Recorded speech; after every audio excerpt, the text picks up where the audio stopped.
नमस्कार मित्रों, स्वागत है आपका इस ई लर्निंग प्लेटफॉर्म पर।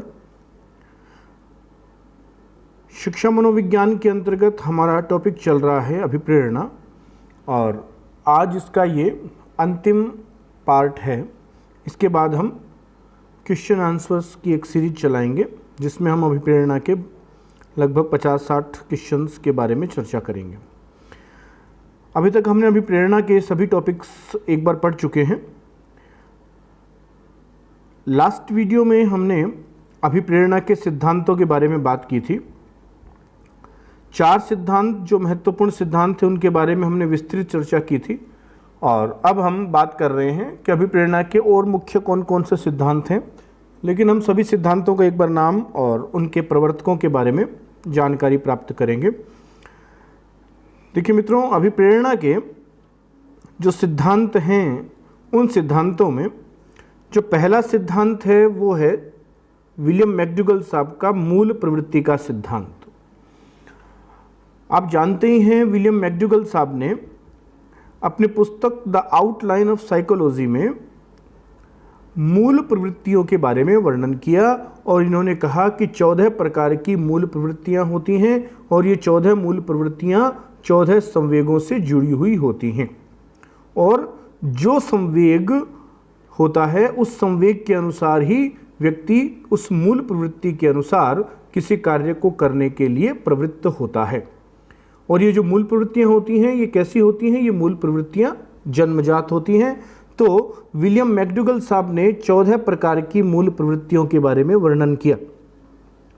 इसके बाद में जो दूसरा सिद्धांत है वो है मनोविश्लेषणवाद सिद्धांत, और मनोविश्लेषणवाद सिद्धांत किसकी देन है? सिगमंड फ्राइड साहब की देन है। और सिगमंड फ्राइड साहब ने 2 मूल प्रवृत्तियों के बारे में बताया। इन्होंने कहा कि मूल प्रवृत्तियां केवल 2 ही होती हैं, और वो 2 मूल प्रवृत्तियां कौन कौन से होती हैं? एक होती है जीवन मूल प्रवृत्ति और एक होती है मृत्यु मूल प्रवृत्ति।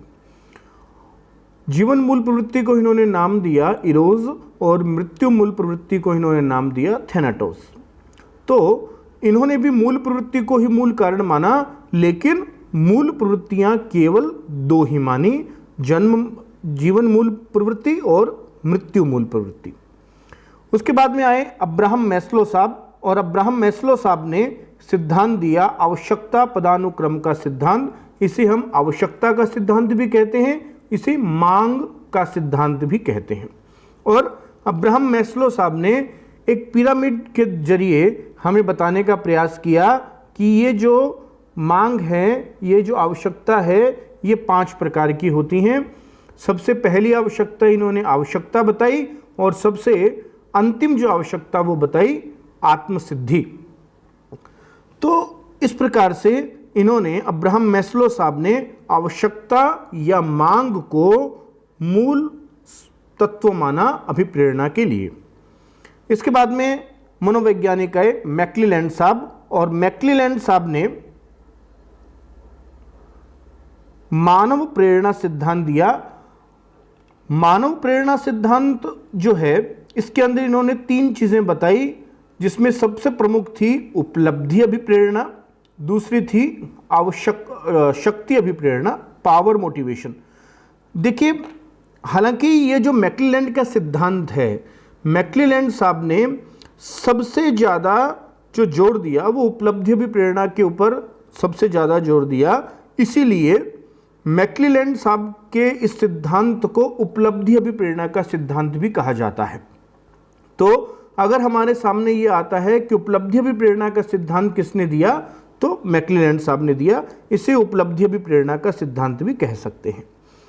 इसके बाद में मनोवैज्ञानिक आते हैं कूर्ट लेविन साहब, और कूर्ट लेविन ने सिद्धांत दिया क्षेत्रीय सिद्धांत। देखिए मित्रों, मुख्यतया ये जो 4 सिद्धांत हैं जो सबसे पहले बात कर रहे हैं, मूल प्रवृत्ति का सिद्धांत विलियम मैकडूगल साहब का, दूसरा मनोविश्लेषणवाद का सिद्धांत सिगमंड फ्राइड साहब का, तीसरा आवश्यकता पदानुक्रम या आवश्यकता या मांग का सिद्धांत अब्राहम मैस्लो साहब का, और चौथा उपलब्धि अभिप्रेरणा का सिद्धांत या मानव प्रेरणा का सिद्धांत मैक्लीलैंड साहब का। ये 4 सिद्धांत महत्वपूर्ण हैं जो परीक्षाओं में पूछे जाते हैं, और इनके बीच में से भी प्रश्न पूछे जाते हैं। बाकी जो सिद्धांत हैं हमें केवल उनके प्रवर्तकों के नाम याद रखने हैं। और ये जो सिद्धांत हैं, ये सिद्धांत सामान्यतया जो हम अधिगम के सिद्धांत भी हमने देखे हैं या अन्य जो हम सिद्धांत देखते हैं उन सिद्धांतों के नामों से मिलते जुलते ही हैं, इसलिए हमें इन्हें अलग से याद करने की ज़्यादा आवश्यकता नहीं है। हमें ये याद रखना है कि ये अभिप्रेरणा के अंदर भी अलग इन्होंने व्याख्या की है। तो पहला जो सिद्धांत था वो था कूर्ट लेविन साहब का क्षेत्रीय सिद्धांत, क्षेत्रीय सिद्धांत। इसके बाद में शेल्डन साहब ने एक सिद्धांत दिया जिसे कहा शारीरिक गति का सिद्धांत, शारीरिक गति का सिद्धांत। शेल्डन साहब के अतिरिक्त इसके अंदर रदरफोर्ड साहब और विलियम जेम्स, अमेरिकी मनोवैज्ञानिक विलियम जेम्स भी, इन्होंने भी शारीरिक गति का सिद्धांत दिया। तो शारीरिक गति का जो सिद्धांत है इसके 3 प्रवर्तक माने जा सकते हैं, शेल्डन, रदरफोर्ड और विलियम जेम्स। इसके अलावा 4 सिद्धांत और हैं जिनमें प्रमुख सिद्धांत एक और है क्लार्क एल हल, अमेरिकी मनोवैज्ञानिक CL हल जो थे, इन्होंने सिद्धांत दिया प्रणोद का सिद्धांत। प्रणोद मतलब जो हमने अधिगम में पढ़ा है प्रबलन का सिद्धांत, वो प्रबलन ही यहाँ पर प्रणोद है। तो प्रबलन या प्रणोद आवश्यकता को ये भी महत्वपूर्ण मानते हैं और इन्होंने कहा कि आवश्यकता जो होती है वही अभिप्रेरणा के लिए महत्वपूर्ण होती है और आवश्यकता जितनी ज़्यादा बढ़ती चली जाती है वो तनाव, वो प्रबलन उत्पन्न होता है जिसके कारण व्यक्ति किसी कार्य को करने के लिए अभिप्रेरित होता है। इसके बाद में हर्ज़बर्ग ने एक सिद्धांत दिया जिसे कहते हैं स्वास्थ्य का सिद्धांत, कि स्वास्थ्य जो होगा वो व्यक्ति को किसी कार्य को करने के लिए अभिप्रेरित करेगा। व्यक्ति का जैसा स्वास्थ्य होगा उसी के अनुसार व्यक्ति उस कार्य के लिए अभिप्रेरित होता है या किसी भी कार्य के लिए अभिप्रेरित होता है। इसके बाद में एक और मनोवैज्ञानिक हैं E.L. थॉर्नडाइक साहब। E.L. थॉर्नडाइक साहब ने एक सिद्धांत दिया उद्दीपक अनुक्रिया का सिद्धांत, SR थ्योरी, जो हम अधिगम में भी पढ़ते हैं। उद्दीपक अनुक्रिया का सिद्धांत अमेरिकी मनोवैज्ञानिक एडवर्ड ली थॉर्नडाइक साहब ने दिया।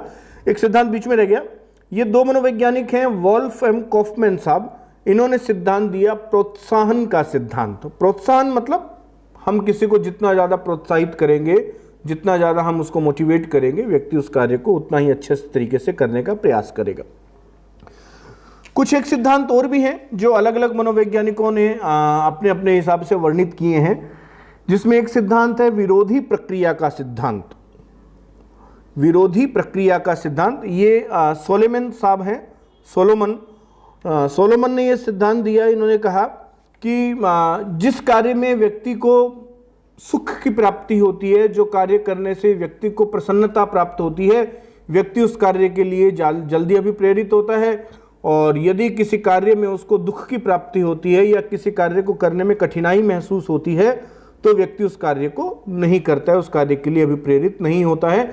तो व्यक्ति हमेशा उस कार्य की ओर अभिप्रेरित होगा जिसमें उसको प्रसन्नता मिलती है।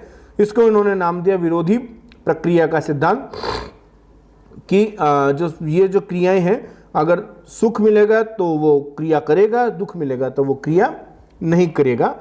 तो इस प्रकार से अलग अलग मनोवैज्ञानिकों ने अन्य सिद्धांत दिए हैं। तो ये तो थे अभिप्रेरणा के मुख्य सिद्धांत। अब हम कुछ प्रश्नों के बारे में चर्चा करेंगे जो हमने मोटिवेशन की इस पूरी श्रृंखला में हमने पढ़े हैं।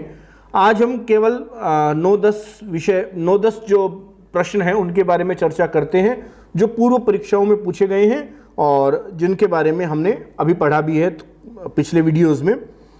तो अब एक जो श्रृंखला है, आगे के 2 वीडियोस भी हम इस श्रृंखला के ऊपर ही करेंगे, जिसमें हम मोटिवेशन के जितने भी संभावित प्रश्न हैं वे और जो पूर्व परीक्षाओं में पूछे गए हैं उन सभी प्रश्नों का समावेश करते हुए उन सभी प्रश्नों को हल करने का प्रयास करेंगे।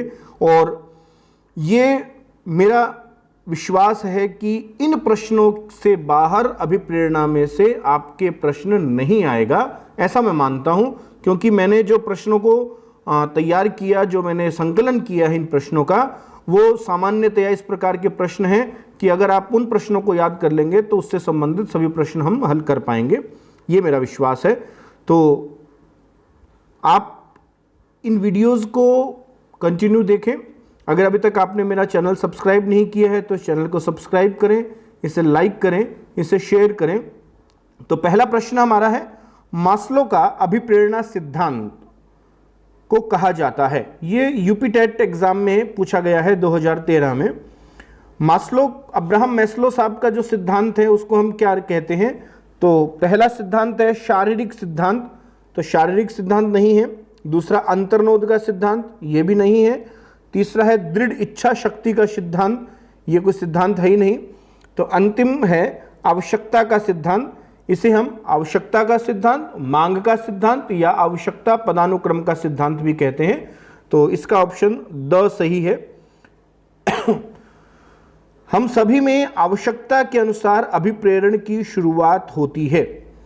छात्र की वह आवश्यकता जिसे उसको सर्वप्रथम पूरा करना चाहिए संबंधित है। ये पीटीटी में पूछा गया हुआ प्रश्न है। तो देखिए, ये भी प्रश्न जो है वो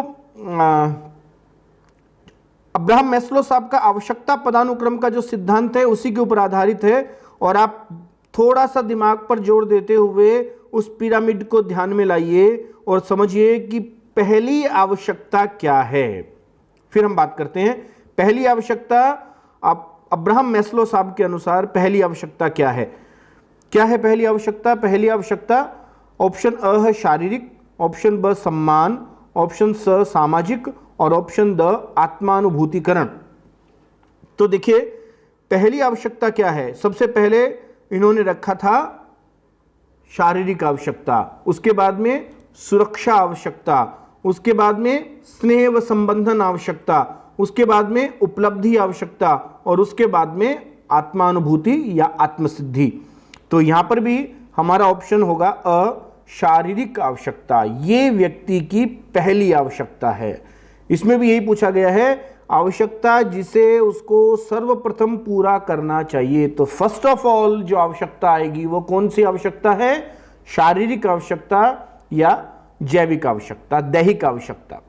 अगला प्रश्न है, अभिप्रेरणा पर किस कारक का प्रभाव नहीं पड़ता? ये आरपीएससी ग्रेड सेकंड में पूछा हुआ प्रश्न है। अभिप्रेरणा पर किस कारक का प्रभाव नहीं पड़ता? जन्मजात, जन्मजात का तो पड़ता है क्योंकि अभिप्रेरणा जन्मजात भी होती है। वातावरण का भी पड़ता है क्योंकि अभिप्रेरणा जो होगी वो वातावरण से संबंधित होती है। हम कृत्रिम अभिप्रेरणा ग्रहण करते हैं। आवश्यकता, निश्चित रूप से अभिप्रेरणा का आवश्यकता से तो संबंध है ही, आवश्यकता का तो सिद्धांत है। तो किसका फर्क नहीं पड़ता? भौतिक संरचना का अभिप्रेरणा पर प्रभाव नहीं पड़ता है। फिर प्रश्न है, निम्नलिखित में से जन्मजात अभिप्रेरक कौन सा है? जन्मजात अभिप्रेरक पूछ रहा है। आरपीएससी ग्रेड सेकंड में यह प्रश्न पूछा गया है और बिहार टेट के अंदर भी यह प्रश्न पूछा हुआ है। तो निम्न में से जन्मजात प्रेरक कौन सा है? निद्रा, प्रशंसा, खेलना या क्रोध? तो जन्मजात अभिप्रेरणा की बात कर रहा है। तो जन्मजात अभिप्रेरणा कौन सी थी? भूख, प्यास, नींद, काम और हमारी शारीरिक क्रियाएं, मलमूत्र त्याग आदि जो क्रियाएं हैं वे हमारी जन्मजात आवश्यकताएं होती हैं या जन्मजात अभिप्रेरक होते हैं। तो यहां पर जन्मजात अभिप्रेरक कौन सा है? यहां पर जन्मजात अभिप्रेरक है निद्रा। फिर बात कर रहे हैं, कार्य को आरंभ करने, जारी रखने तथा नियमित करने की प्रक्रिया है। ये यूपी टेट एग्जाम में पूछा हुआ है 2016 में। कार्य को प्रारंभ करने, जारी रखने तथा नियमित करने की प्रक्रिया है। ये किसकी परिभाषा है? ये एक परिभाषा है, हमने ये परिभाषा पढ़ रखी है। हमने शायद पहले या दूसरे वीडियो में इस परिभाषा के बारे में चर्चा की थी। तो सीवी गुड साहब ने एक परिभाषा दी थी। सीवी गुड साहब ने कहा था कि कार्य को आरंभ करना, जारी रखना तथा नियमित करने की प्रक्रिया अभिप्रेरणा कहलाती है। तो कार्य को आरंभ करने, जारी रखने और नियमित करने की प्रक्रिया प्रेरणा कहलाएगी। ठीक है। नेक्स्ट क्वेश्चन की हम बात करें। नेक्स्ट क्वेश्चन है, सीखने की प्रक्रिया में अभिप्रेरणा है। सीखने की प्रक्रिया में अभिप्रेरणा है। क्या करती है अभिप्रेरणा? जो मैंने आपसे कहा था कि हमें इनकी विशेषताओं पर ध्यान देना है। विशेषताओं में से प्रश्न पूछा जाता है, तो ये प्रश्न विशेषताओं में से आया हुआ है। ये प्रश्न इसका पहला ऑप्शन है, बच्चे में सीखने के प्रति रुचि विकसित करती है। ठीक है, ये करती है। दूसरा, बच्चों की स्मरण शक्ति को मजबूत करती है। स्मरण शक्ति से अभिप्रेरणा का कोई संबंध नहीं है ज़्यादा। फिर बच्चों में एक दिशा में सोचने की योग्यता विकसित करती है, एक ही दिशा में सोचने की योग्यता विकसित करना, ऐसा अभिप्रेरणा की किसी विशेषता में हमने नहीं पढ़ा है। फिर कह रहा है कि पीछे सीखे हुए अधिगम से नए अधिगम को अलग करती है, ये तो हो ही नहीं सकता, तो ये भी ऑप्शन नहीं हो सकता, ये ऑप्शन नहीं हो सकता। हम इन दो ऑप्शंस के ऊपर चर्चा करते हैं कि बच्चे में सीखने के प्रति रुचि विकसित करती है, ये सही है। दूसरा, बच्चों की स्मरण शक्ति को मजबूत करती है। तो स्मरण शक्ति को मजबूत करती है से हमारी विशेषता क्लियर नहीं हो रही है, क्योंकि सीखने की प्रक्रिया में अभिप्रेरणा पूछ रहा है, तो सबसे इंपॉर्टेंट है रुचि। अगर रुचि विकसित हो जाएगी तो बालक अभिप्रेरित हो जाएगा। थॉमसन साहब की एक परिभाषा है कि अभिप्रेरणा बालक में रुचि उत्पन्न करने की कला है। थॉमसन साहब ने परिभाषा दी कि अभिप्रेरणा बालक में रुचि उत्पन्न करने की कला है। तो रुचि उत्पन्न करने की कला है, इसलिए पहला ऑप्शन सही होगा कि बच्चे में सीखने के प्रति रुचि विकसित करती है। तो इसका भी अ ऑप्शन सही है। फिर प्रश्न आता है, अभिप्रेरणा चक्र के संबंध में निम्नलिखित में से कौन सा क्रम सही है? कौन सा क्रम किसका? अभिप्रेरणा चक्र का। जो हमने अभिप्रेरणा चक्र की बात की थी कि अभिप्रेरणा का चक्र होता है आवश्यकता, अंतर्नोद और प्रोत्साहन या उद्दीपन से हमने संबंधित किया था। तो अभिप्रेरणा चक्र का सही क्रम पूछ रहा है। एनटीटी में एग्जाम में भी आया हुआ है और सीटेट में भी आया हुआ है, दोनों एग्जाम्स में पूछा हुआ है। तो पहला है आवश्यकता, उसके बाद में आ गया चालक। तो सबसे पहला पद आवश्यकता तो है, लेकिन दूसरा पद चालक, क्या ये सही है? ये भी सही है। तीसरा पुरस्कार, पुरस्कार नहीं, तीसरा पद कौन सा होता है? तीसरा पद होता है प्रोत्साहन। यहां पर दूसरा ऑप्शन है चालक, तो चालक सबसे पहले हो ही नहीं सकता, ये तो बिल्कुल गलत है। स ऑप्शन में भी चालक सही है, ये भी बिल्कुल गलत है। तो अ और द में से हमको देखना है। तो इसमें आवश्यकता, इसमें भी पहले है, इसमें भी पहले है, इसमें सेकंड नंबर पे चालक है, इसमें भी सेकंड नंबर पे चालक है, तीसरे नंबर पर यहां पर पुरस्कार है और यहां पर प्रोत्साहन है। तो आवश्यकता, अंतर्नोद जिसको हम चालक कहते हैं, और तीसरा प्रोत्साहन। तो ये ऑप्शन यहां पर द सही है, आवश्यकता, अंतर्नोद और प्रोत्साहन, और उसके बाद में पुरस्कार। तो इसका द ऑप्शन सही होगा। नेक्स्ट क्वेश्चन है, एक विद्यार्थी मेडिकल कॉलेज में प्रवेश लेने के लिए कठिन परिश्रम करता है ताकि वह प्रवेश परीक्षा में उत्तीर्ण हो सके। यह विद्यार्थी किस रूप से अभिप्रेरित है? डैश मतलब किस रूप से अभिप्रेरित है। तो हमें यह ध्यान देखना है कि प्रश्न की हमें भाषा समझनी है, प्रश्न कहना क्या चाहता है। एक विद्यार्थी मेडिकल कॉलेज में प्रवेश लेने के लिए कठिन परिश्रम कर रहा है। किस चीज के लिए कर रहा है? किसी परीक्षा में पास होने के लिए परिश्रम कर रहा है। जैसे आप और हम किसी एक मेन एग्जाम में पास होने के लिए कठिन परिश्रम कर रहे हैं ताकि वह प्रवेश परीक्षा में उत्तीर्ण हो सके, ताकि वह पद प्राप्त कर सके। तो ये जो विद्यार्थी है वो किस रूप में अभिप्रेरित है? वैयक्तिक, आनुभाविक, बाह्य या आंतरिक?